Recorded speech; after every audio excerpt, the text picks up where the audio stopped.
Number 10. This is something that I wrote a while back.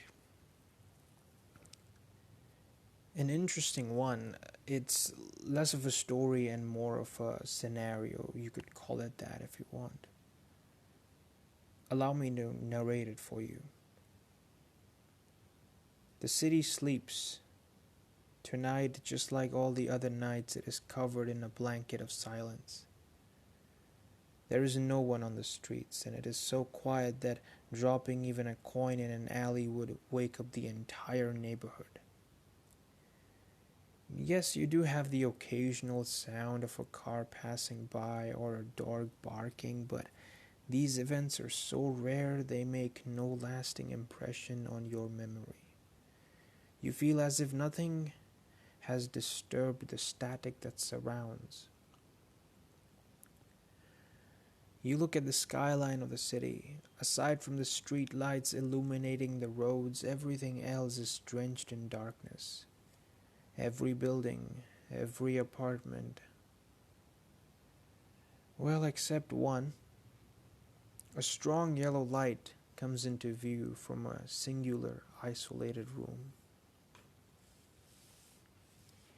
A man lives here, and he has been trying to sleep for the past couple of hours. Wide awake, he stares at the ceiling. It represents his limitations. He wishes to break it so that he can escape the box he has been placed in. When will that day arrive?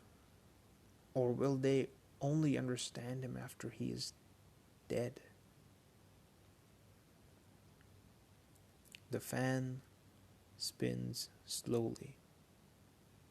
He gets out of bed and takes a look outside of his bedroom window. There is no gentleness in the air tonight. No breeze, no wind, just complete stillness. It feels like the world has stopped, and he is the only one left in it.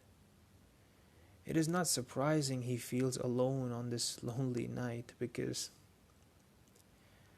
he feels alone even in a crowd. Placed in a corner of his room is a desk. Occasionally he writes here. Since he works a 9 to 5, free time is a commodity he can barely afford.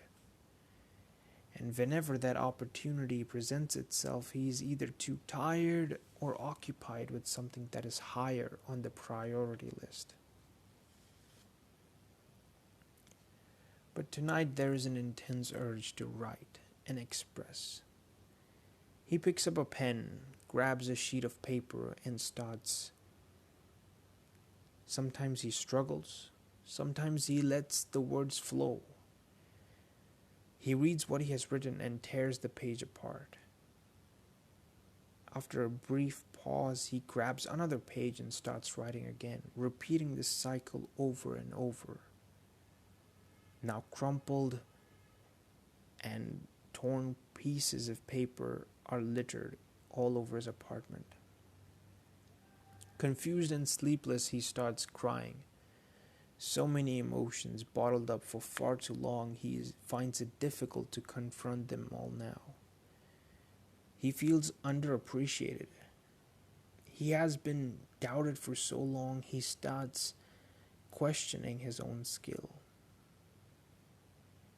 The future haunts him. Will he be forever stuck in this routine, or something better awaits him? He is grateful for his health and the fact that he can afford all the basic necessities: food, clothes, shelter, plus a few materialistic luxuries. There are many who would perhaps want the life he lives. This thought does comfort him, but he still desires for something better. Now, is that greed or is it ambition? Is it foolishness to chase constant improvement?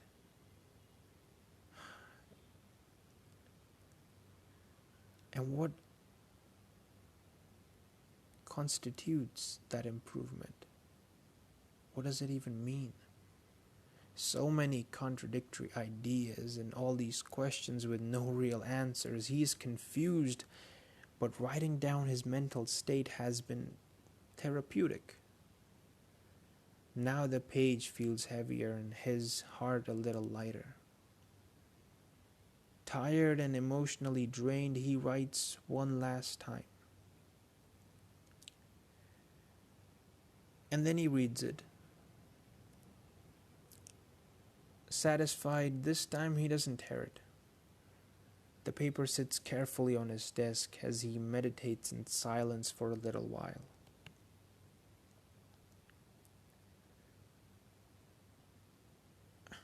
Aware that he has to go back to his job tomorrow, he switches the light off, lies down on his bed, and tries to sleep again.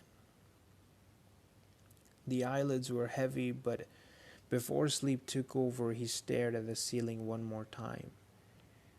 One day he wishes to break it. One day he won't have to imagine what the best version of himself would look like, because one day he will be the best version of himself. Maybe for now these are distant dreams, but they can also become a reality. After all, hope is all that he has.